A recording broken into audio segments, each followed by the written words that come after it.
Amis du fil et de la mécanique, bonjour. Aujourd'hui, on va reparler surjeteuse et on va un petit peu parler Stephen King parce que il flotte. Bref, on va parler d'un problème qu'on rencontre sur surjeteuse et comment y remédier.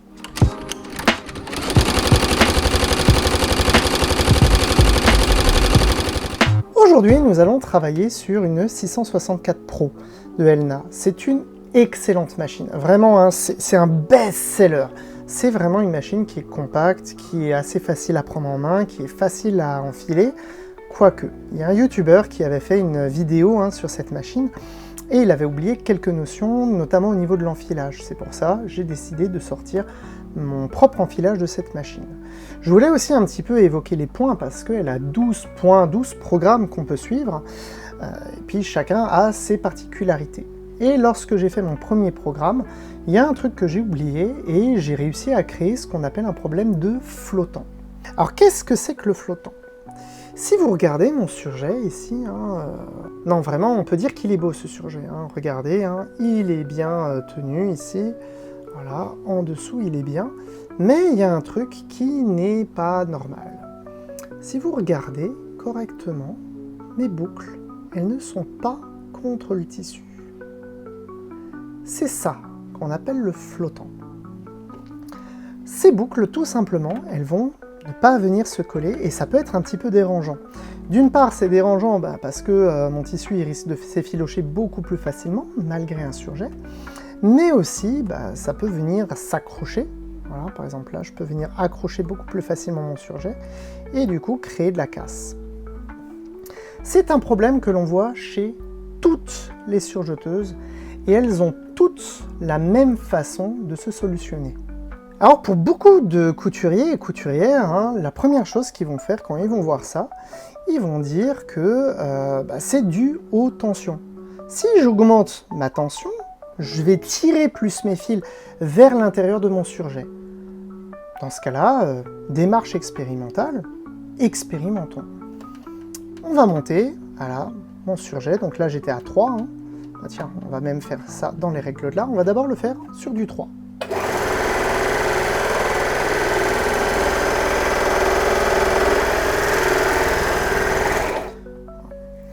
Comme vous pouvez le voir, je garde mon flottant. Donc c'est vraiment un problème qu'il peut y avoir. Donc les couturières, elles, ce qu'elles vont faire de suite, elles vont augmenter la tension. Là, je vais la passer à 6. 6, c'est beaucoup. Je vous le dis, si vous devez mettre vos tensions à 6, c'est beaucoup. Allez, on va le faire de l'autre côté, comme ça on va pouvoir comparer.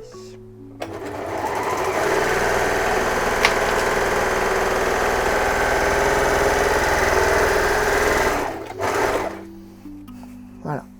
Donc là, j'avais mon flottant à 3, et si je prends l'autre, vous voyez que j'ai aussi mon flottant à 6. Voilà.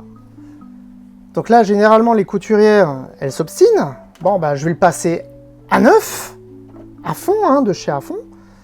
Hop.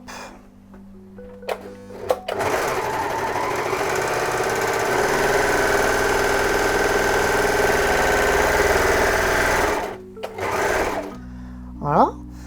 Sauf que là, comme on peut le voir, à 9, ça va me tirer carrément les fils de mes aiguilles.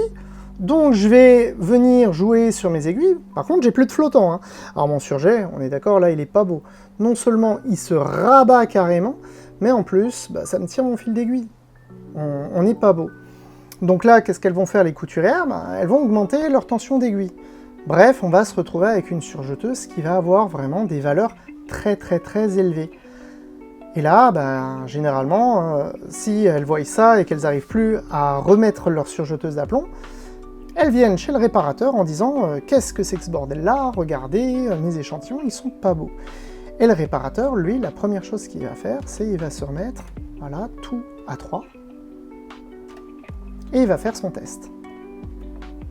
Donc on est d'accord, là je vais pas le refaire, le test, puisqu'on sait qu'on arrive ici. Et là, il va voir qu'en effet, il y a ce petit flottement de points. Tout simplement, la chose qu'il va faire, c'est qu'il va venir toucher ici. Voilà, un tout petit peu, encore un peu, voilà, stop. Et il va venir tester la machine. Là, il va s'arrêter, il va encore réajuster un petit peu.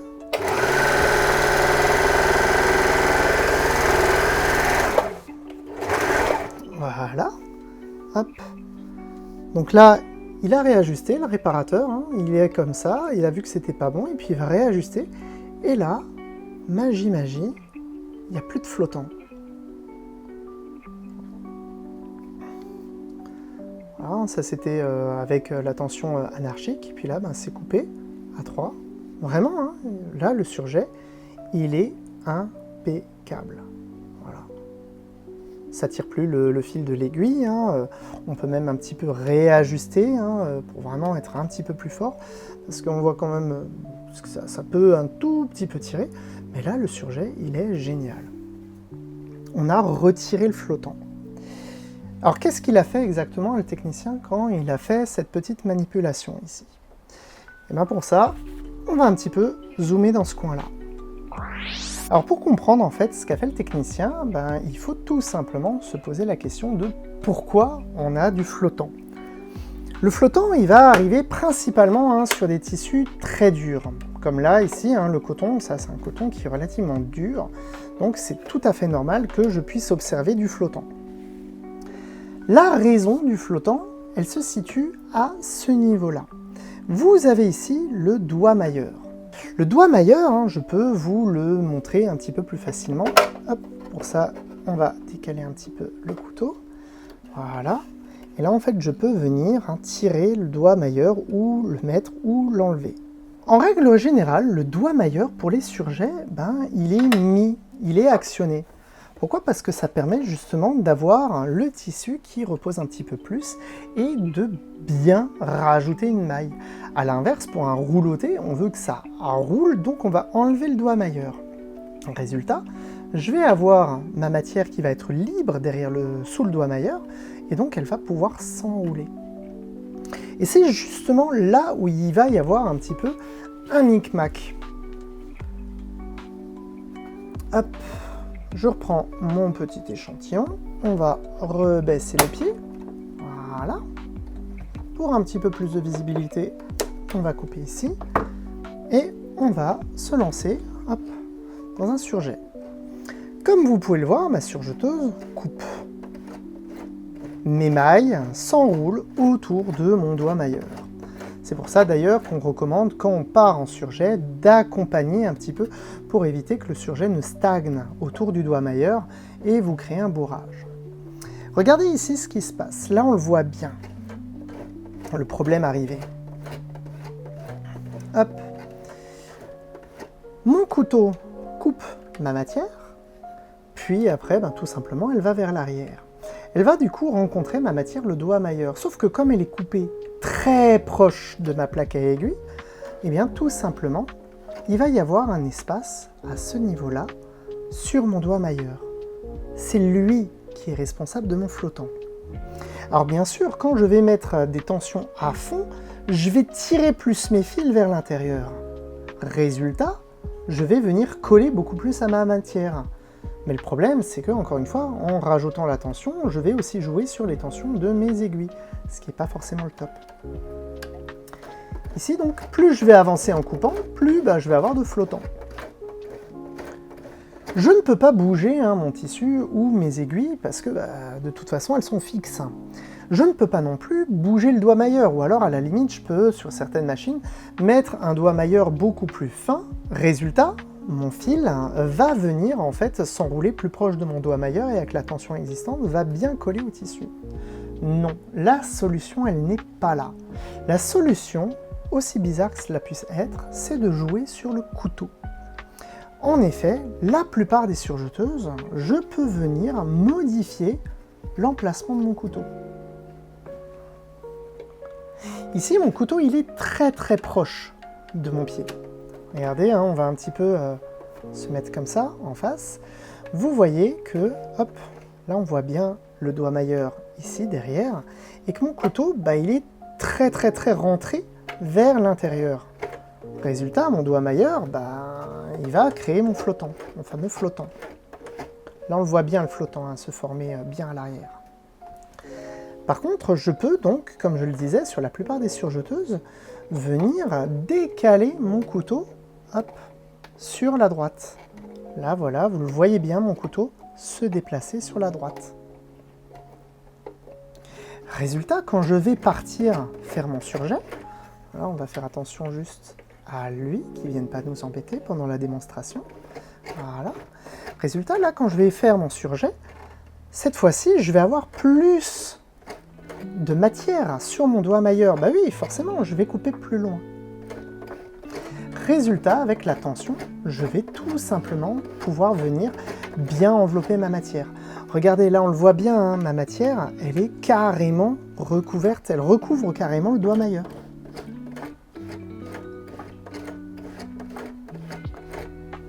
Allez, on va un petit peu plus vite.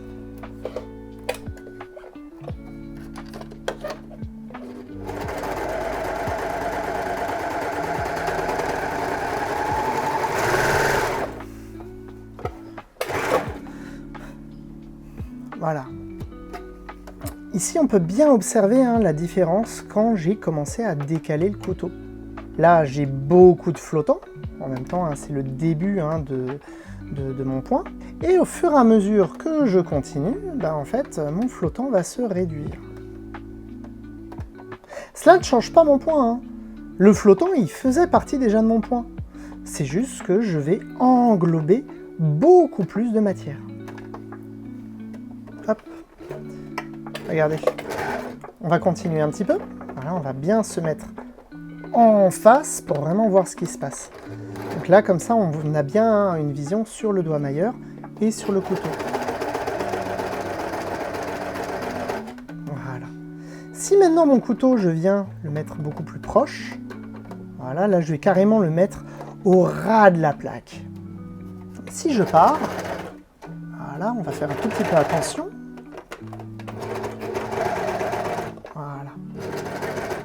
Là, on voit bien le doigt mailleur à ce niveau-là, qui vient donc retenir mon fil. Mon fil ne pourra pas faire assez de pression pour revenir contre le tissu une fois passé. La tension, elle sera égale à 0, puisque la tension, elle s'applique que au moment où ça coupe. Et donc, je crée un flottant.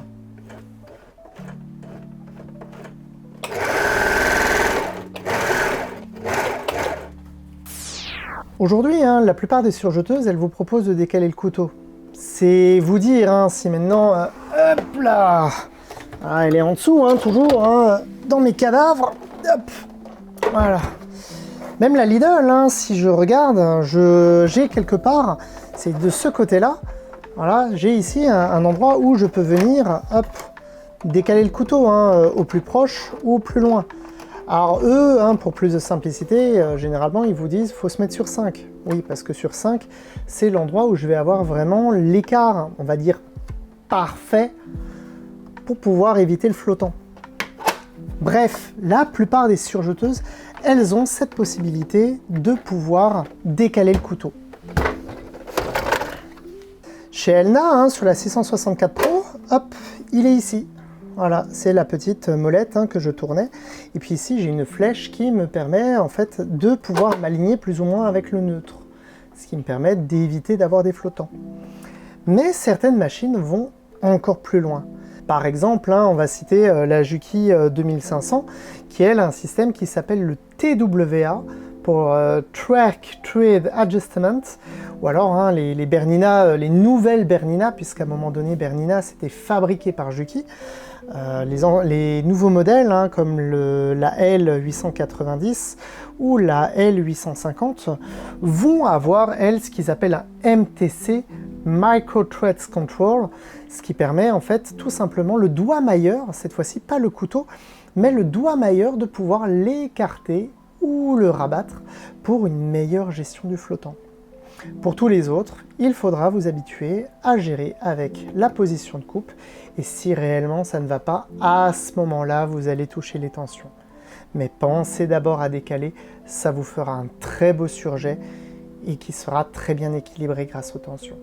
J'espère que cette vidéo vous a plu, que j'aurai démystifié un petit peu quelque chose, que vous aurez appris quelque chose. Sinon, je vous dis à la prochaine vidéo. C'était Thibaut de Fil Mécanique. Ciao!